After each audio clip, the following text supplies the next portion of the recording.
যেতিয়া সমৰ্থ পোৰ্টেলৰ জৰিয়তে নামভৰ্তিৰ কাম আৰম্ভ কৰিলোঁ, প্ৰথম যে গভৰ্ণমেণ্টে কিবা এটা ওলাইছে তাক আমি বিৰোধিতা কৰিব লাগে। গতিকে প্ৰথম ৰিয়েকশ্যন ৱাজ ডেট যে আমি এইটোক বিৰোধিতা কৰিম। দ্বিতীয়তে আমাৰ টেকনিকেল ইনকম্পিটেঞ্চি যে সমৰ্থ পোৰ্টেলটো চলাব পৰা আমাৰ সক্ষমতা নাই, গতিকে আমি কাৰোবালৈকে ব্লেমটো চিফ্ট কৰিব লাগিব যে আমি চলাব পৰা নাই, গতিকে আমাৰ গাতটো দুখ বুলি ক'লে গণ্ডগোল হ'ব। গতিকে আমি এইবিলাক চৰকাৰে কি উলিয়াইছে, এইবিলাক ফাল্টু কাম, এইবিলাক শিক্ষামন্ত্ৰীৰ কাম নাই। Next reaction was that. But লাহে লাহে আমি দেখিলোঁ যে সমৰ্থ পোৰ্টেলটো খুব ভাল কৰি আমিও প্ৰেছাৰ দিলোঁ, NIC-কো ইনফৰ্ম কৰিলোঁ।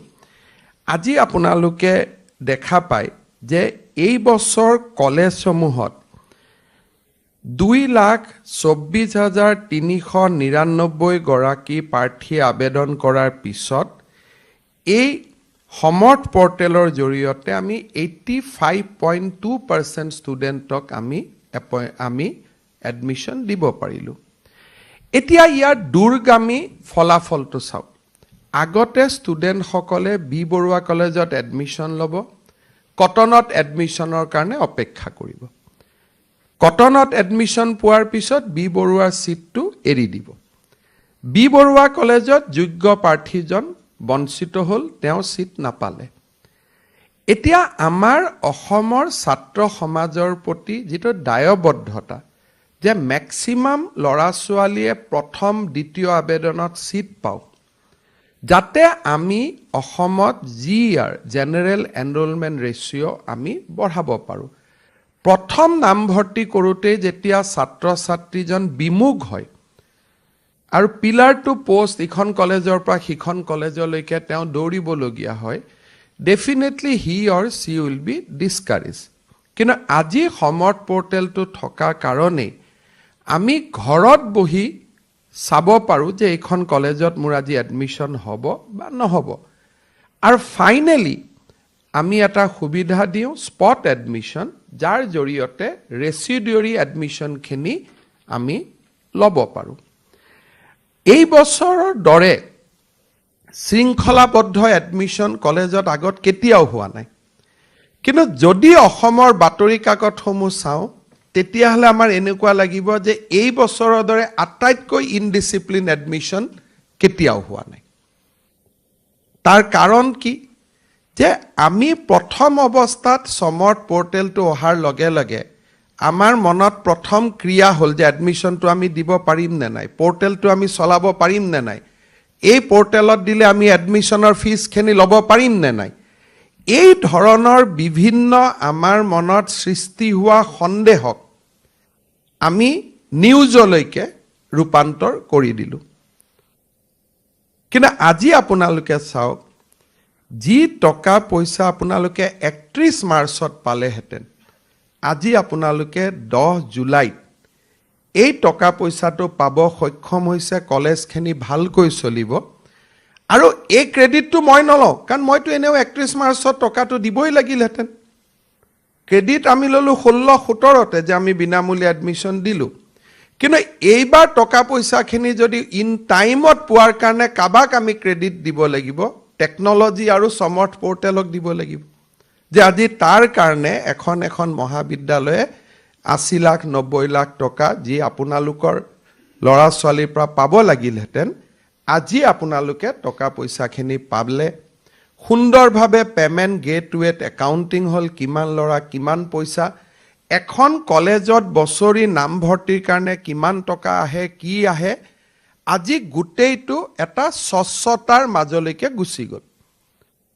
আজি সমৰ্থ পোৰ্টেলৰ কাৰণে পূব কামৰূপ কলেজত এডমিশ্যনৰ পৰা ষ্টুডেণ্টৰ কিমান টকা আহে, এতিয়া DPIক RTI এখন কৰিলেও আমি উত্তৰ দিব পৰা হ'লোঁ। আগতে ইট ৱাজ অপেক, কোনেও নাজানিছিল। গভৰ্ণিং বডিক কিবা এটা কৈছিলে, নাই কোৱা, কিন্তু এতিয়া গোটেইটো ট্ৰান্সপাৰেঞ্চি হৈ গ'ল। আৰু ট্ৰান্সপাৰেঞ্চিৰ লাভটো কোনে পালে? কলেজখিনিয়ে পাবলৈ সক্ষম হ'ল। এতিয়া আমি ঠিক কৰিছোঁ যে কুৱেটৰ পিছত আৰু এটা এডমিশ্যন হ'ব। আৰু এটা এডমিশ্যন হোৱাৰ লগে লগে 10 ছেপ্টেম্বৰত আমি কুৱেটত যিখিনি বিনামূলীয়া এডমিশ্যন দিলে তাৰ পইচাখিনিও আমি 10 ছেপ্টেম্বৰত আপোনালোকক উভতাই দিম।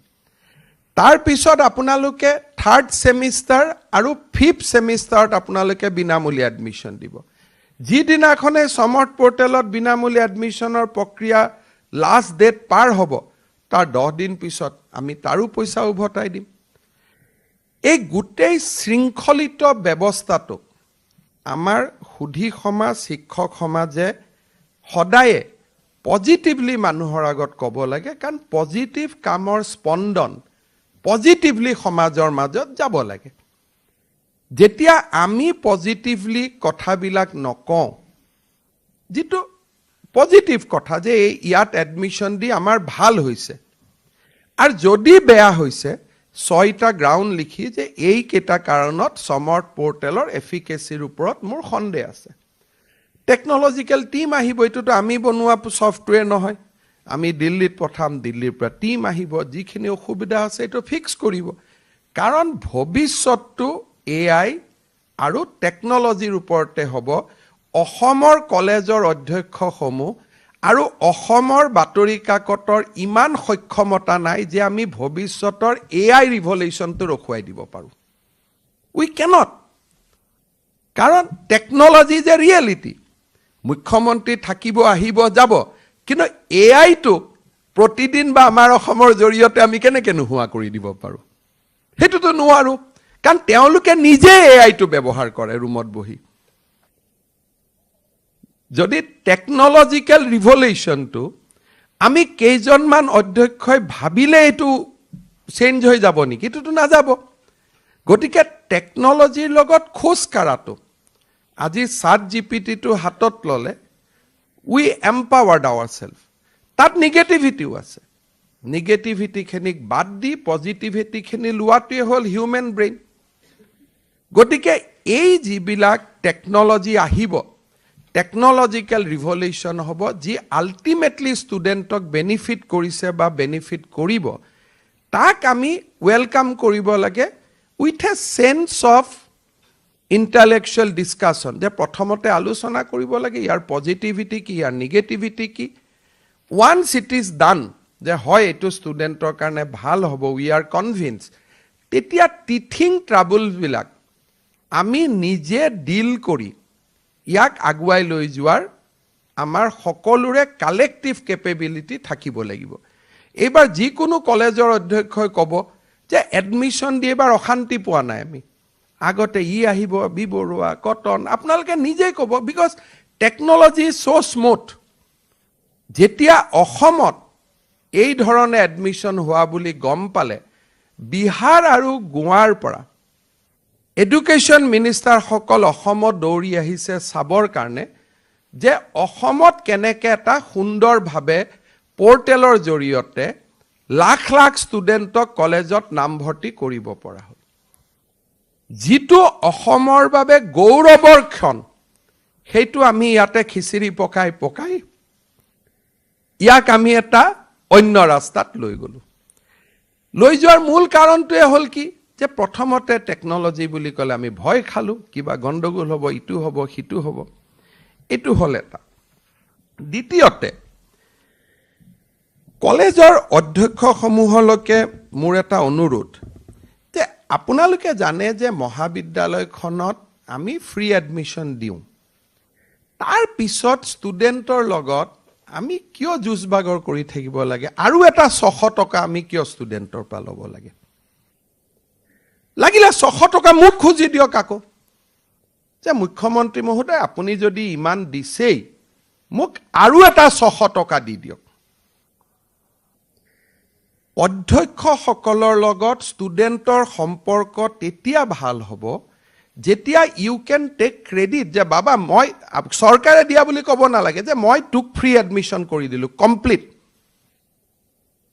গ' and sign in the life. আপোনালোকে লগত কি লগাই দিয়ে? নহয় নহয়, মেগাজিন ওলাব লাগিব, কলেজ উইক কৰিব লাগিব, 600 টকা দিয়ক। You are not tax collector of Guwahati municipality corporation. এই যিটো আজি মই এই মিটিংখন নাপাতিলোহেঁতেন, এই মিটিংখন যোৱাকালি পূব বংশৰ কলেজৰ অধ্যক্ষক মোৰ নিজৰ ইনিচিয়েটিভত মই ছাছপেণ্ড কৰিছিলোঁ। Ranoj Pegu was reluctant, DPI was reluctant, মই বুজাই দিম। বুজোৱা বুজি কথা নাই, কিয় বুজাব লাগে? কাক বুজাম আমি? মই মোৰ ল'ৰাকহে বুজাম।